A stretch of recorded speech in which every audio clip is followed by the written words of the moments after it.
Good evening. I'm going to spend just a few minutes talking about writing characters for your stories.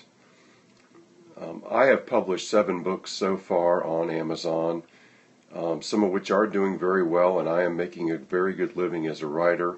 And I do get asked questions about how I'm writing my stories and how I develop characters, and I want to talk about that a little bit and answer some questions about it.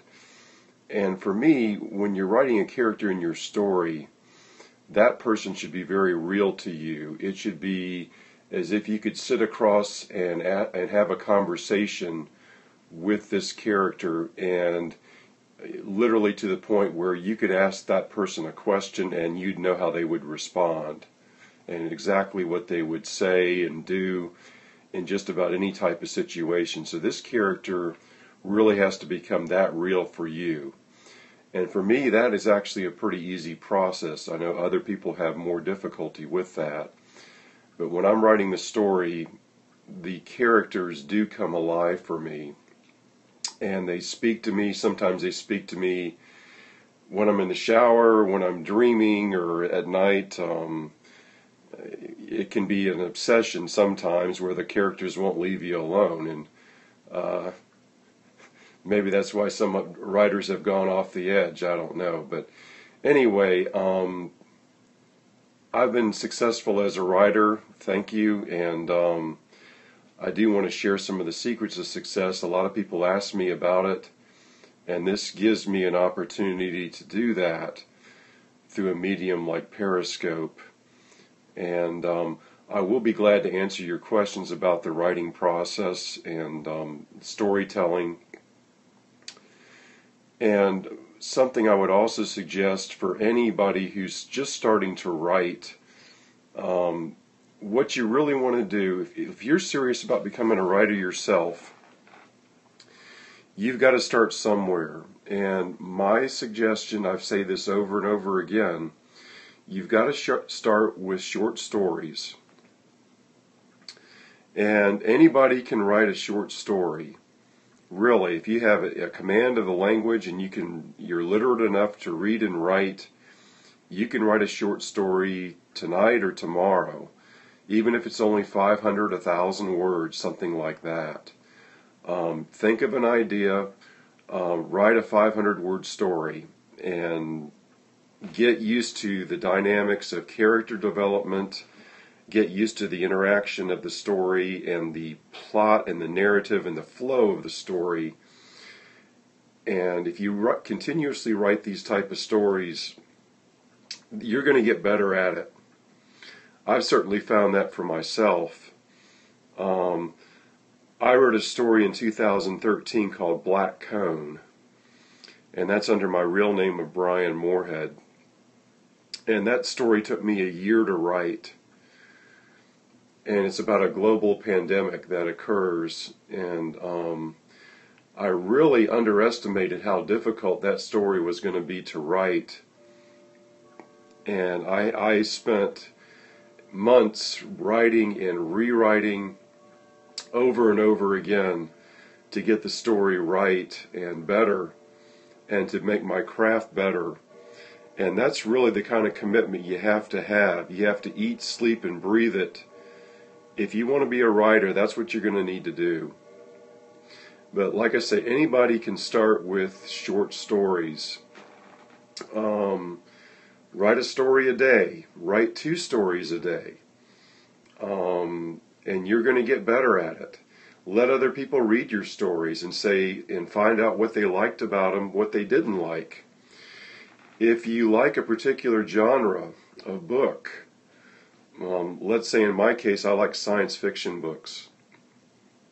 When you do that, you've got to read some of the best writers in the field. Whatever type of book you want to write, read the bestsellers. I mean, it's right there for you. Read how they develop characters, the dynamics, how they set the scene, the pacing, the timing. It's no mystery to it. It's right there. If you read a good book, read it not only from the perspective of a reader, but as a storyteller yourself and how you would tell this same type of story. And you're not trying to copy somebody else, but what you are doing is you're seeing how they describe their ideas and the action part of the plot and how they bring that forth. And everybody does that a little bit differently. But I can tell you that process that I went through in 2013 of writing Black Cone, that definitely made me a better writer. It was torturous to write that book.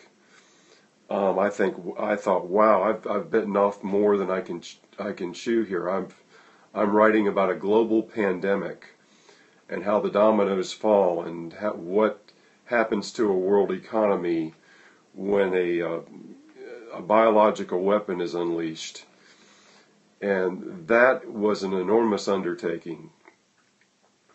And it really was, it was the hardest thing as far as a writer that I've ever done. I spent probably 5-6 months writing that book and another 5-6 months rewriting and editing that book and making it better and sharper. And that's what you have to do if you really want to be a writer. As I said to somebody earlier today who was asking me about the writing process, if you're a basketball player, you shoot free throws. If you're a baseball player, you throw baseballs. If you're a writer, you've got to write, and you've got to write short stories, and you've got to get good at it. You've got to develop character writing, dialogue, story structure. And if you start writing a story a day, and if you do that, writing a story a day, and do that consistently, you're going to get better at it. And if you can write a short story, you can write a novel. And that's about all I have to say about this for right now. I'm going to have more discussions on this topic. I'll be glad to answer any questions that anybody might have. But for now, if you follow me here on Periscope, I will be making future book announcements. Also, I will be discussing how I write my stories, how I develop my characters, and how you can do the same. And really, don't underestimate yourself. You can do it. You can write a book. I've written 7 that have been published on Amazon. And even though I published them myself, they're doing quite well. And I wouldn't take it back for anything in the world. It's been what I've always wanted to do, and it's a fantastic journey, and it's just unbelievable. So keep going and practice your craft, work diligently at it, and if you make that decision and go forward and just do it, like I said, write a short story every day. If you commit to doing that and have other people read it and commit to getting better, you're going to be a really good writer in no time if you do those simple steps. So that's all I really have to say for now. I'm going to sign off unless anybody has any questions they want to ask me. And if not, I'm just going to sign off for now, and I'll have another broadcast in the near future. Anyway, thank you for listening, and take care.